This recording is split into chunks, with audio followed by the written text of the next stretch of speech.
thought directed and sustained, and has delight and happiness born of concentration, piti and sukha. Kassapa too, to whatever extent he wishes, with the subsiding of thought directed and sustained, enters and dwells in the second jhana. Monks, to whatever extent I wish, with the fading away as well of delight, I dwell equanimous and mindful and clearly comprehending. I experience happiness with the body. I enter and dwell in the third jhana, of which the noble ones declare, he is equanimous, mindful, one who dwells happily. Kassapa too, to whatever extent he wishes, enters and dwells in the third jhana. Monks, to whatever extent I wish, with the abandoning of pleasure and pain, and with the previous passing away of joy and displeasure, I enter and dwell in the fourth jhana, which is neither painful nor pleasant, and includes the purification of mindfulness by equanimity. Kassapa too, to whatever extent he wishes, enters and dwells in the fourth jhana. Let's stop here for a moment. So here the Buddha is saying, whenever he wishes, he can enter any one of the four rupa jhanas, states of meditative absorption. And he says, Kassapa is also like him. Whenever Kassapa wants, Kassapa also can enter any of the four rupa jhanas, form jhanas. The Buddha continued, monks, to whatever extent I wish, with the complete transcendence of perceptions of forms, with the passing away of perceptions of sensory impingement, with non-attention to perceptions of diversity, aware that space is infinite, I enter and dwell in the base of the infinity of space. Kassapa too, to whatever extent he wishes, enters and dwells in the base of the infinity of space. Stop here for a moment. Here now the Buddha is saying that he can enter the first arupa jhana, which is called the base of the boundless space. In this state, the mind opens up and becomes like boundless space. And you see the description here is interesting. It says, to attain this state of arupa jhana, he has to have the complete transcendence of perceptions of forms. That means no more paying attention to forms. With the passing away of perceptions of sensory impingement, that means there's no more sensory impingement. The five senses, he does not. There is no more. He's no more aware of the five senses. With non-attention to perceptions of diversity, and then he enters that base of the boundless space. So sometimes some meditation teachers say that when you enter the rupa jhanas, the five senses close. Actually, you look at the definition here of the base of boundless space. It is only in arupa jhana. In arupa jhana only the five senses close. The seeing consciousness, hearing, smell, taste and touch only closes at the arupa jhana, base of boundless space. And then the Buddha continued, monks, to whatever extent I wish, by completely transcending the base of the infinity of space, aware that consciousness is infinite, I enter and dwell in the base of the infinity of consciousness.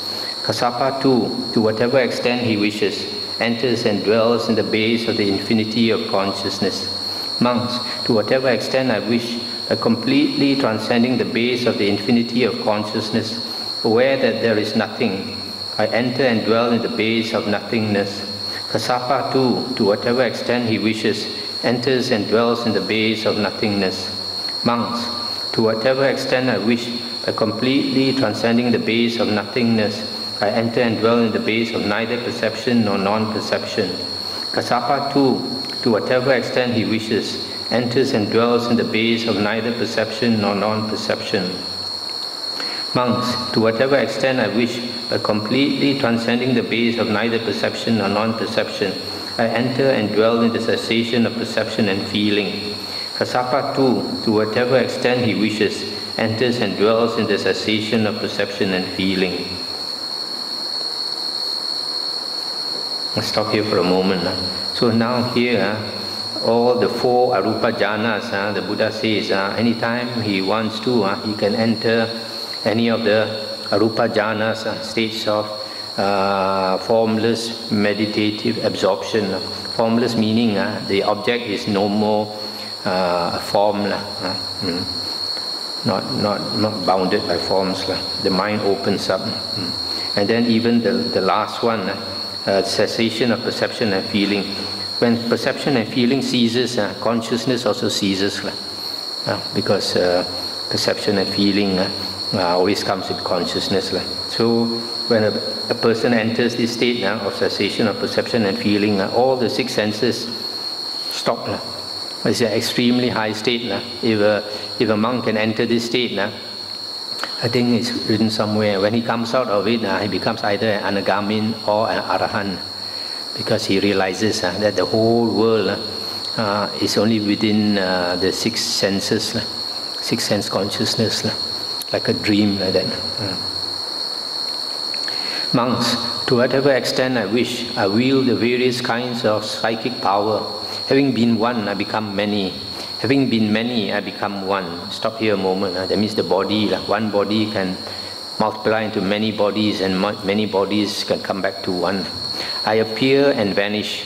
I go unhindered through a wall, through a rampart, through a mountain, as though through space. I dive in and out of the earth as though it were water. I walk on water without sinking, as though it were earth. Stop here for a moment. This is what Jesus Christ also can do.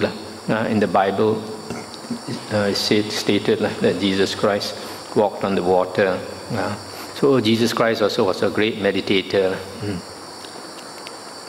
Seated cross-legged, I travel in space like a bird. With my hand, I touch and stroke the moon and sun, so powerful and mighty. I exercise mastery with the body as far as the Brahma world. Kassapa too, to whatever extent he wishes, wields the various kinds of psychic power.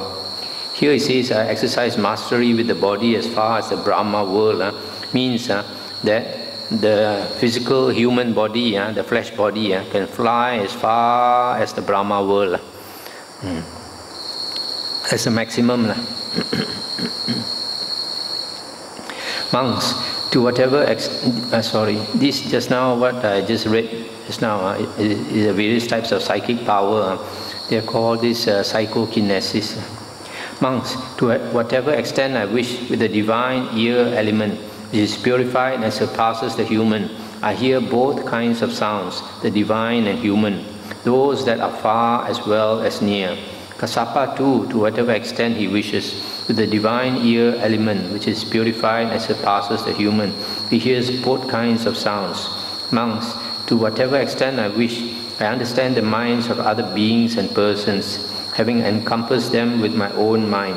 I understand a mind with lust as a mind with lust, a mind without lust as a mind without lust, a mind with hatred as a mind with hatred, a mind without hatred as a mind without hatred, a mind with delusion as a mind with delusion, a mind without delusion as a mind without delusion, a contracted mind as contracted, and a distracted mind as distracted, an exalted mind as exalted, and an unexalted mind as unexalted, a surpassable mind as surpassable, and an unsurpassable mind as unsurpassable, a concentrated mind as concentrated, and an unconcentrated mind as unconcentrated, a liberated mind as liberated, and an unliberated mind as unliberated.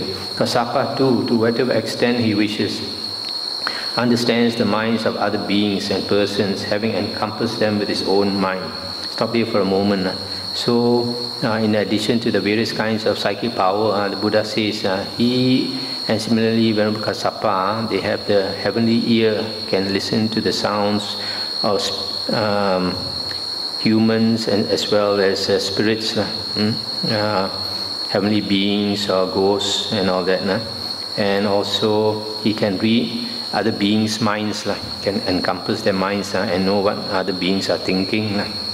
Monks, to whatever extent I wish, I recollect my manifold past abodes, that is, 1 birth, 2 births, 3 births, 4 births, 5, 10, 20, 30, 40, 50, 100, 100,000, 100,000 births, many aeons of world contraction, many aeons of world expansion, many aeons of world contraction and expansion. Thus, there I was so named, of such a clan, with such an appearance, such was my food, such my experience of pleasure and pain, such was my lifespan.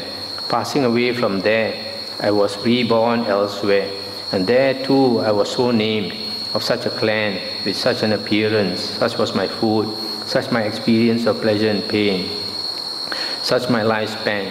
Passing away from there, I was reborn here. Thus I recollect my manifold past abodes with their modes and details.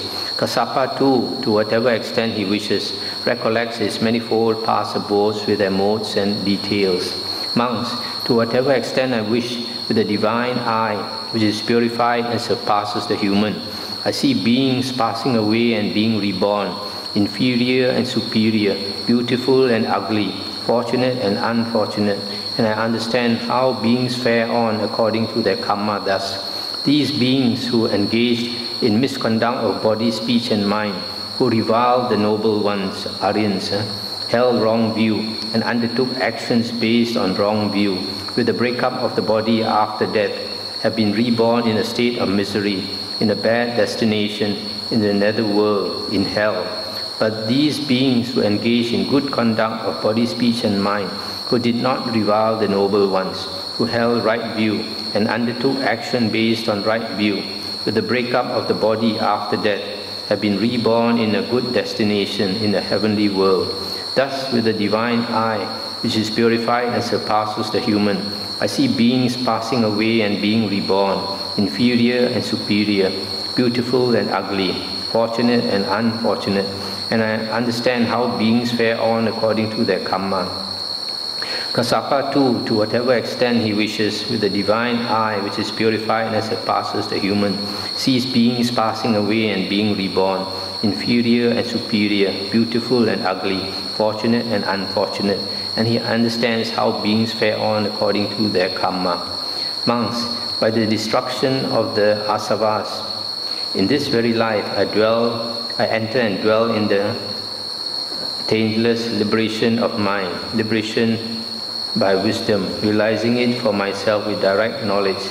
Kassapa too, by the destruction of the asavas, in this very life enters and dwells in the taintless liberation by mind, liberation by wisdom, realizing it for himself with direct knowledge. That's the end of the sutta. So here you see, the Buddha is praising the Venerable Maha Kassapa so much. See that practically all the attainments that the Buddha has, Venerable Maha Kassapa also has. So he's one of the few monks that the Buddha praised so much. 16.10 On one occasion, the Venerable Maha Kassapa was dwelling at Savatthi in Jeta's Grove, Anatha Pindika's park. Then in the morning, the Venerable Ananda dressed, and taking bowl and robe, he approached the Venerable Maha Kassapa and said, "Come, Venerable Kassapa, let us go to the nuns' quarters." And Venerable Maha Kassapa said, "You go, friend Ananda, you are the busy one with many duties." Let's stop here for a moment. You see, the Buddha, after he allowed nuns, allowed women to go forth as nuns, he made certain rules. One of the rules was every 2 weeks, they have to be given some instructions by a senior monk. And the senior monk generally in the Vinaya has to be, if possible, one with 20 vasa, at least, one who has been, who has taken the higher ordination, 20 years or more. So Venerable Ananda wanted to go and give teaching instructions to the nuns. Then he invited Venerable Kassapa to accompany him, because monks cannot go to the nuns' quarters alone. They have to be accompanied by another man. So Venerable Kassapa said, "You go, you are the one with many duties." He doesn't like to do all these He likes to meditate only, Venerable Kassapa. He doesn't like